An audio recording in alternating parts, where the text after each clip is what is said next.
पाता। हृदय की दुर्बलता है राग और द्वेष। आप हृदय में झांक के देखिए, अगर उपासना का ठीक रंग नहीं चढ़ा है तो ये दोनों वृत्तियां हृदय में पाई जाएंगी। किसी भी वस्तु, व्यक्ति, स्थान, रागात्मक चिंतन या वस्तु, व्यक्ति, स्थान, द्वेषात्मक चिंतन, इन्हीं दोनों को जो मिटा दे सो महात्मा। महात्मा का हृदय कैसा होता है? जैसे समुद्र। समुद्र में बहुत सी नदियां बहुत से प्रांतों को, नगरों को लांघती हुई अपने प्रीतम समुद्र के समीप जाती हैं। नदियां जहां से प्रवाहित होती हैं वो ये नहीं देखती हैं कि इस नगर में रहने वाला किस धर्म का है। सम रूप से वो प्रवाहित होती हैं, कोई भी उनको इससे तात्पर्य नहीं है। समुद्र में जाके मिली तो उफान नहीं आ गई, वो गंभीर अपनी मुद्रा में रहता है। ऐसे ही सब नदियां जाना बंद कर दे तो समुद्र घट नहीं जाएगा, वो अपनी ही मुद्रा में रहेगा। ऐसे महात्मा का हृदय होता है।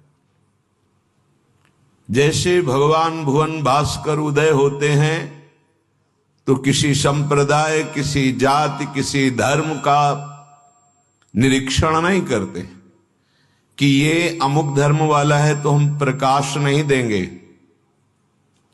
नहीं, चाहे पापी हो या पुण्यात्मा हो, भुवन भास्कर का प्रकाश सबके लिए समान रूप से है। भगवान चंद्रदेव की शीतलता सबके लिए समान रूप से है। माता पृथ्वी समान रूप से सबको गोद में धारण करती है। वायु समान रूप से सबके प्राणों का पोषण करती है। ये सब भगवत पार्षद हैं। तो महात्मा तदात्म भाव से प्रभु को अपने हृदय में विराजमान किया तो अगाध ज्ञान समुद्र भगवान ही अब उसका हृदय हो गए। अब उसके लिए ना कोई पक्ष है ना कोई विपक्ष है। जैसे भगवान कहते हैं, समोहम सर्वभूतेषु न मे द्वेष्टि न मे प्रिय। कोई मेरा प्रिय नहीं है, कोई मेरा द्वेष का पात्र नहीं है। मैं सम रूप से सब में विराजमान हूं। यही भगवान की तदात्म वृत्ति में उदय हो जाता है। सर्वभूत हिते रताः, समस्त प्राणियों का मंगल, उसमें न जाति पक्ष है, न उसमें धर्म पक्ष है, न कोई मेड़ है। संपूर्ण चराचर के लिए मंगल भावना। जब तक राग द्वेष है तब तक दृष्टि ही नहीं है, और ये भागवतिक दृष्टि ना होने के कारण ही नाना प्रकार की हिंसाएं, नाना प्रकार की दुख भरी वृत्तियां, पाप भरी वृत्तियां ये बढ़ती जाती हैं। इन्हीं को मिटाने के लिए अध्यात्म है। जिसे अध्यात्म का परिचय नहीं, वो बहुत नीची धरा से खड़ा होकर के वो देखता है तो उत्तम अधम, पापी पुण्यात्मा, दुरात्मा महात्मा, जड़ चैतन्य, स्त्री पुरुष, इसी भेद में वो फंसा रहता है। यही बंधन है। एकमात्र सर्वम खलमिदम ब्रह्म।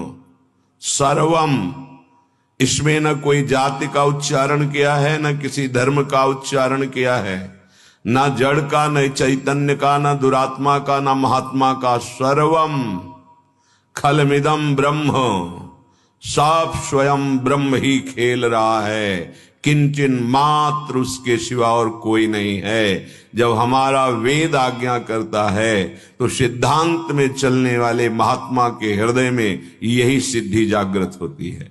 जो आचार्य चरण श्री हरिवंश चंद्र जो स्वयं श्रीमुख से वर्णन कर रहे हैं कि क्रूरा, ये पापिनो नच सताम संभाष्य दृश्यास्य, देखने योग्य नहीं, छूने योग्य नहीं, बोलने योग्य नहीं, क्रूर हैं, पापी हैं, फिर भी मेरे आराध्य देव राधा वल्लभ लाल उनके हृदय में बैठे हुए हैं। मुझे यही देखना। सर्वान वस्तुतया निरीक्ष्य परम स्वाराध्य बुद्धिर्मम। ये उपासक को दृढ़ता पूर्वक पकड़ना है।